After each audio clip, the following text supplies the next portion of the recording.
Meu nome é Hélio Ziskindi, eu nasci em São Paulo em 6 de setembro de 1955.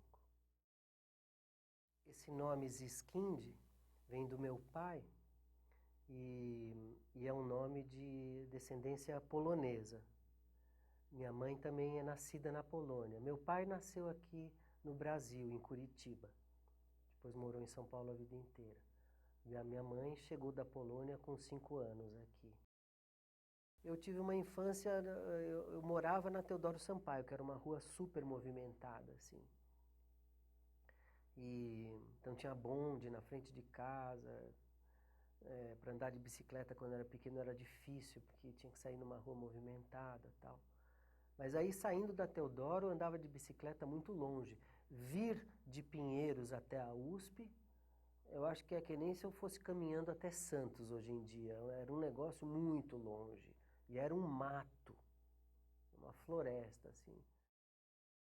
O início para mim foi ganhar um violão e gostar de cantar músicas do Roberto Carlos. Isso foi o início. Aí bem pequenininho fui estudar violão, fui seguindo nesse negócio de estudar e cantar. Cantar já era o foco principal, assim, tocar menos, né? Depois eu lembro que na época do colégio eu já comecei a fazer algumas canções, assim, eu gostava de mexer com isso de compor, mas tudo muito pouco. O primeiro vestibular que eu fiz foi para psicologia. Eu entrei na psicologia aqui na USP. Eu fiz 2 anos. E durante o período que eu estava fazendo psicologia, que eu já tinha proximidade com o Tati, eu comecei a fazer os cursos de verão que a escola de música da ECA fazia em janeiro. Era um curso aberto para quem quisesse fazer, onde eles divulgavam assim a ideia de música que a ECA tinha. E de fato eles estavam em busca de encontrar jovens estudantes assim que gostassem da ideia de música contemporânea, de música de vanguarda. Eles queriam atrair essas pessoas para dentro da escola. E eu fiz esse curso por 2 anos. E justamente no final do 2º ano da psicologia, eu prestei exame para a ECA, entrei na ECA e parei, tranquei a psico. Já a entrada na ECA era um desastre, assim, porque tirando pouquíssimas coisas, os professores que davam o básico aqui eram de um baixo nível estapafúrdio, assim. Exceção, por exemplo, o Luiz Milanese, que dava aula de biblioteca, arquivamento de informação, como é que a informação é guardada na universidade. Ali foi uma loucura, foi muito lindo aquilo. Jamais imaginei que eu viesse a gostar tanto desse assunto, como é que uma biblioteca se organiza. Era um momento de muita efervescência, assim, né? Então, tinha passeata, tinha muita discussão. Eu lembro, assim, o que foram as primeiras conversas dentro da ECA em quem que a gente ia votar, se ia fazer campanha para o PMDB. Você imagina quanta água já passou por baixo da ponte para esse assunto ser um assunto, né? Votar no PMDB, né?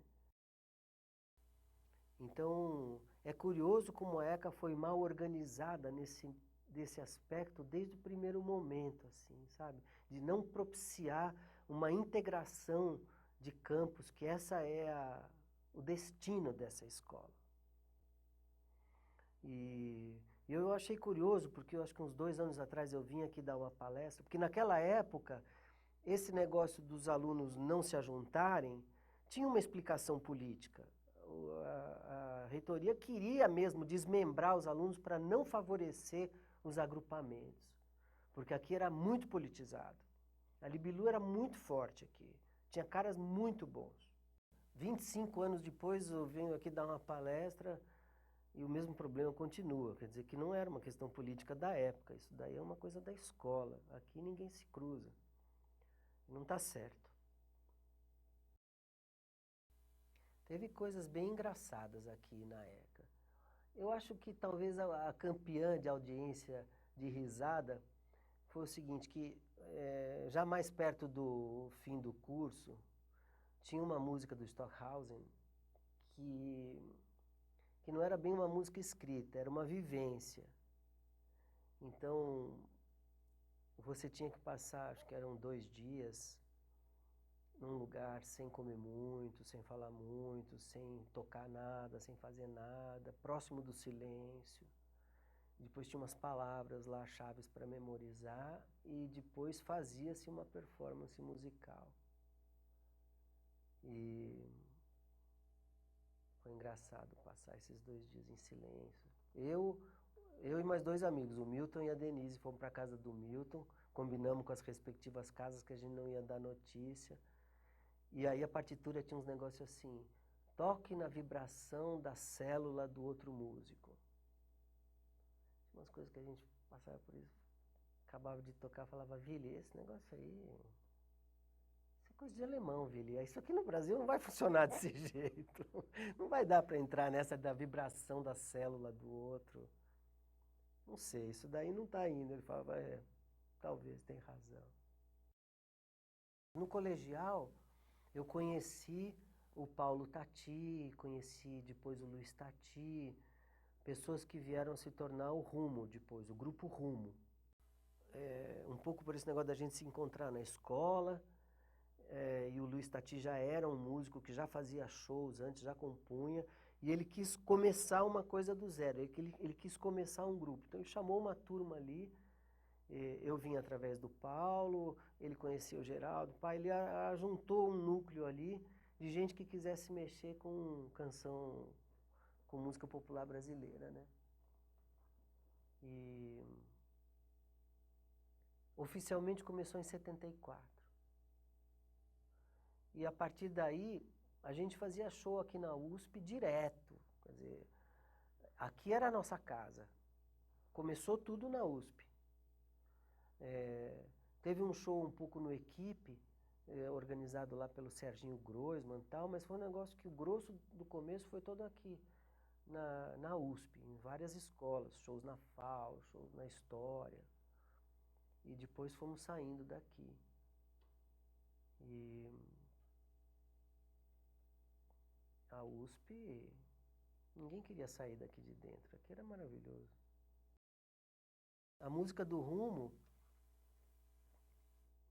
como principalmente as músicas do Luiz Tati eram muito faladas, a gente tinha que ir buscar lá dentro da música o que os instrumentos iam fazer, como é que a gente ia trazer ela mais perto da música propriamente, do mundo da música. E a gente não queria aplicar um estilo existente numa ideia, quer dizer, não vamos tocar tal coisa em ritmo de funk, em ritmo disso, daquilo. Não era uma aplicação de estilo, a gente queria tirar de dentro. E como a gente também tinha o hábito de cantar música do Noel, do Lamartine Babo, do Senhor, compositores que tiveram na fundação da música brasileira, da canção principalmente, e a gente também não queria, no caso deles, aplicar, a gente queria trazer essa coisa de dentro da música, a gente sempre perguntava o que a música no esqueleto estaria dizendo. Então esse negócio de você partir de uma ideia e ir burilando aquilo até aquela coisa ficar em pé e ficar agradável, esse método contaminou. Então eu faço isso com as minhas coisas, com as coisas dos outros, com tudo. É assim, eu estou pensando em tirar de dentro da ideia e puxar para fora. Então, nesse sentido que ela é construída, né? Tem um negócio assim, que elementos que você vai pensar para trazer para fora. O Rumo teve esse negócio assim, você se adequar a uma música assimétrica, que não está baseada na permanência do compasso. E como você pensar a musicalidade diante disso? Era isso que ela tinha de comum com a música erudita, de vanguarda da época. Elas eram assimétricas. Só que a música popular tem uma vantagem, ela fala um troço, que é presente. A música erudita não fala nada. E quando fala, não pronuncia. Quer dizer, o canto brasileiro dentro da música popular está a 1000 anos-luz na frente E é uma bobagem da música erudita não incorporar isso daí. Mas ninguém precisa ficar dando pelota para música erudita, cada um pode fazer a música que quiser, né? Eu acho que tem dois conjuntos, assim, não é um trabalho só. Eu fiz muitos temas para a TV Cultura, né? Então, eu fiz os temas de identificação da TV Cultura, que também tiveram fases que foram evoluindo. Então, eu acho que o tema do Nossa Língua Portuguesa, ele foi assim, o que eu aprendi na ECA que me permitiu atuar fora dela, sabe? Então, ali tem um acabamento musical muito sofisticado, porque é tudo feito com sílabas que foram gravadas separadamente e num sampler foram sendo ajuntadas. E ao mesmo tempo que a construção da ideia é evidente, o acabamento popular também é evidente. Então, os trabalhos instrumentais na TV Cultura me permitiram sentir isso na pele, que eu conseguia, as músicas transmitiam a ideia de composição, de construção e se comunicavam. O ápice desse raciocínio até nem foi na TV Cultura, eu fiz a música do Gás, da Ultragás, que era uma música que ia no bairro rico do Morumbi e na favela de Heliópolis. E a venda duplicou nos dois, porque as pessoas entenderam aquela música. Então, quem tiver curiosidade de ver isso, está armazenado no site lá, heliosskind.com.br, dá para ver essa história lá. Isso é um lado das músicas instrumentais, assim, né? E agora, na parte de canções para criança, a TV Cultura me fez achar um lugar dentro de mim que eu nem sabia que existia. Então, fiz mais de 150 canções para crianças lá. Então, foi uma coisa assim, foi um ambiente de florescimento para mim. Então, em termos assim de importância, eu não sei responder, mas as canções foram assim, me tomaram de surpresa. Eu não planejava aprofundar tanto nessa coisa infantil assim. E isso aconteceu lá. Assim, eu comecei fazendo aberturas de programa. Então, por exemplo, Gloob Gloob e X-Tudo foram duas aberturas que marcaram. O Gloob Gloob porque eu propus que fosse uma abertura cantada e só cantava Gloob. Então essa ideia de que eu ia usar só uma sílaba numa coisa cantada, as aberturas começaram a ser um território de experimentação. O X-Tudo, pegamos o som do X e fizemos esse som atravessar vários ambientes e com isso a gente foi fazendo a abertura. Então tinha uma coisa assim muito forte de experimentação. E na sequência, essas pessoas que comandavam a TV Cultura nessa época, dentro do infantil e tal, iam aos shows, conheciam o trabalho também do Rumo. Então começaram a surgir pedidos para fazer canções para dentro dos programas. Em geral, canções de 1 minuto, que é o formato do Castelo Rá-Tim-Bum. E depois eu consegui ampliar para 3 minutos, 5 minutos. Aí as canções foram virando canções de verdade, com tempo para ser canção, né? Então, o trabalho dentro do Cocoricó, assim, e mesmo o ratinho tomando banho, ou a música dos passarinhos, que som é esse? Nossa, os trabalhos assim eram um desafio atrás do outro, era uma maravilha ter ferramenta mental para pensar aquilo e enfrentar aquilo com alegria, sabe? Era uma época assim de que inventar era a tarefa e era uma delícia. Era muito bom. Um sonho fácil assim seria ver um concerto do Stevie Reich em São Paulo. Eu acho que a OSESP devia trazer o Stevie Reich. Eu adoraria, eu iria em todas as récitas lá. E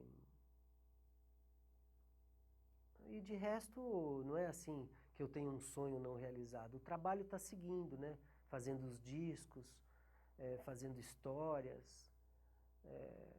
Então, eu estou muito satisfeito com o meu caminho. Para mim agora basta prosseguir e ir fazendo as coisas que já está bom. Já vou até o fim nessa carreirinha aqui. Eu acho que a ECA, ela deveria ter como missão propiciar a integração entre as artes aqui dentro. Eu falo artes, mas conhecendo vocês agora, a integração das pessoas na Escola de Comunicação e Artes seria uma meta que a escola deveria ter. Eu acho que ainda não tem. E eu acho que os alunos deveriam continuar com isso em mente e forçando, sabe? E a valorização da música popular brasileira deveria estar contemplada aqui.